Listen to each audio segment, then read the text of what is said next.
I segreti del Canal Grande nasce da una prospettiva rovesciata rispetto alla consuetudine del mio lavoro di ricerca e di scrittura. Se infatti generalmente sono le storie a portarmi nei luoghi, in questo caso ho fatto una scelta diametralmente opposta. Ho scelto un luogo della città, il Canal Grande appunto, e poi mi sono messo a caccia di tutte quelle vicende, segreti, leggende che riguardano quella che è stata definita la strada più bella del mondo. Una prospettiva talmente rovesciata che ho deciso addirittura di capovolgere il libro, ed è per questo che I segreti del Canal Grande ha una sorta di doppia copertina e che può essere quindi letto nei due versi, in una sorta di viaggio in andata e ritorno, così come due sono le sponde del Canal Grande, De Citra e De Ultra, ovvero su un lato o sull'altro della città.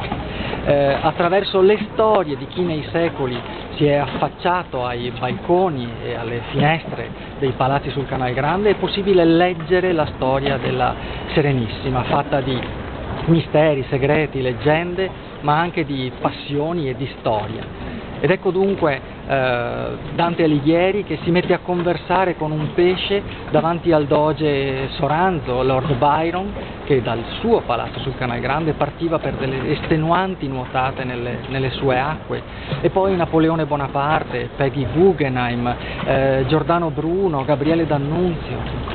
Assieme alla storia non può mancare la leggenda, ed ecco che il Canal Grande si popola anche di fantasmi, di storie di diavoli e di streghe, di mostri marini e di coccodrilli di pietra.